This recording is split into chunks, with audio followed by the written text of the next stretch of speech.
Saya dapat panggilan, telefon, SMS sehari tak kurang 100 tuan-tuan. Punya banyaknya. Ni saya tutup handphone tu. Sekarang saya buka kan banyaklah masuk tu. Macam-macam soalan dia. Ustaz, ya. Di mana kedai bekam? Manalah saya tahu mana kedai bekam, tanya aku. Kedai bekam pun tanya saya apa hal ni tuan-tuan.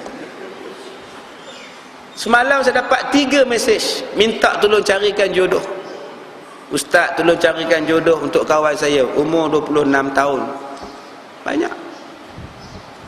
Yang sekarang ni stok yang paling ramai orang perempuan. Banyak stoknya tuan-tuan. Jenuh cari ni, tolonglah Ustaz, tolonglah.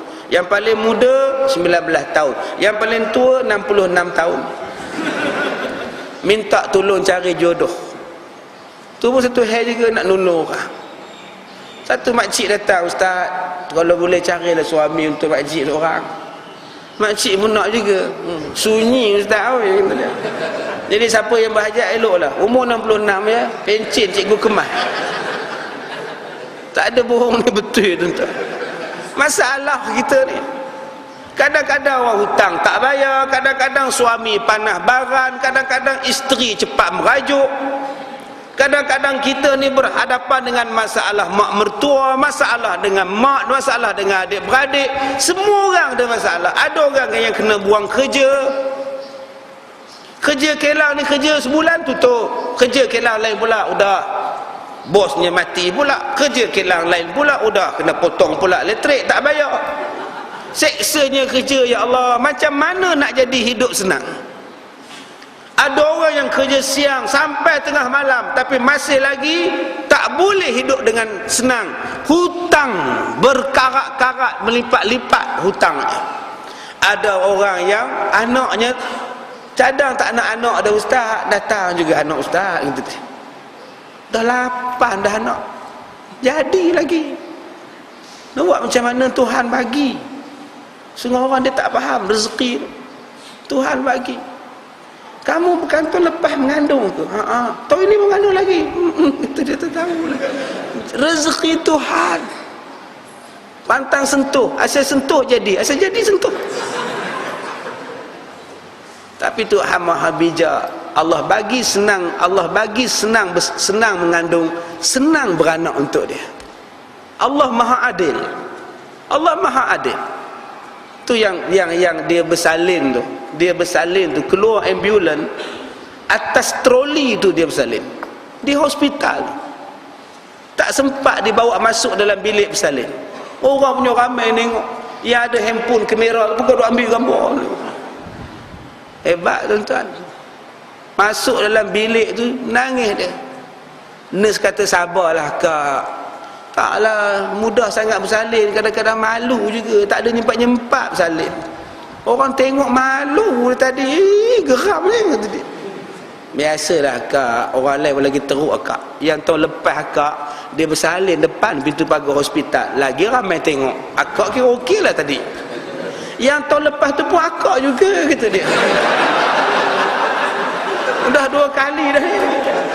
Satu depan pintu pagar, satu keluar ambulan. Semua orang kita ni ada masalah tuan-tuan, masing-masing lah.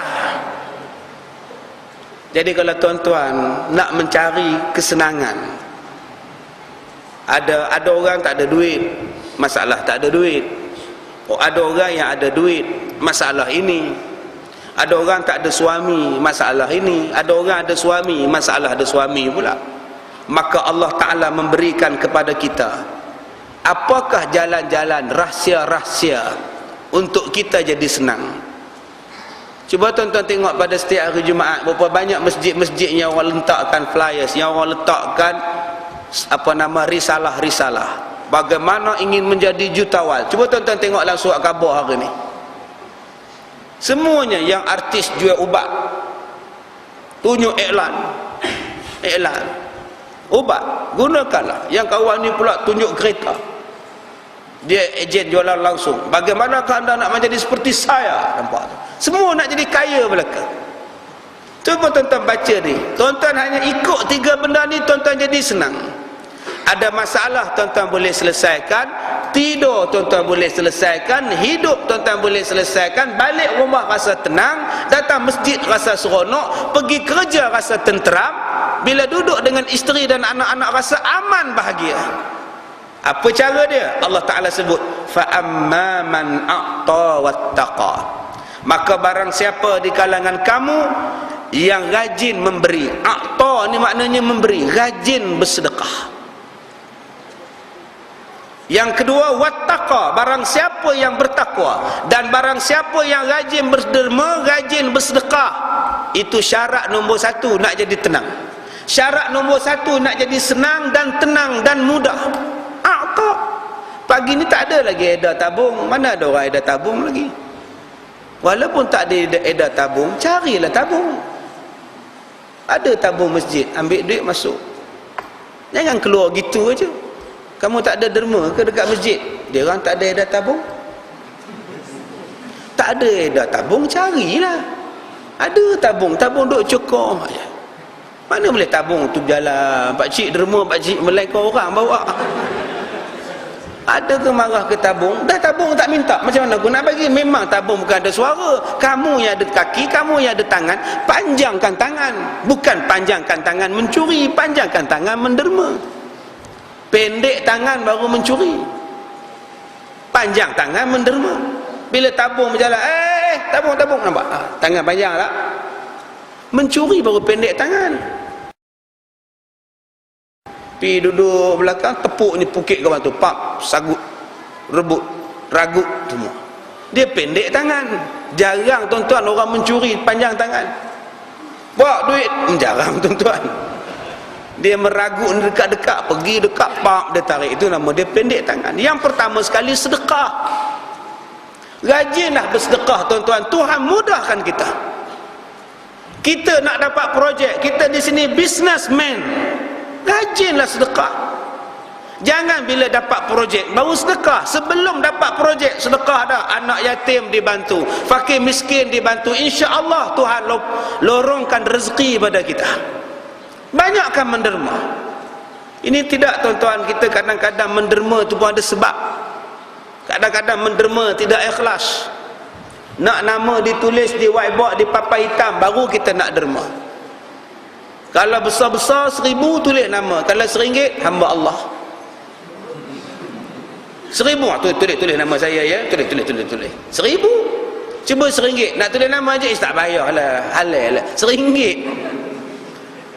Tuan-tuan kalau nak jadi senang hidup, tenteram hidup, ceria hidup, walaupun miskin, rajin bersedekah. Sebab tu Nabi kata 3 orang yang paling aku suka, 3 orang yang paling aku benci.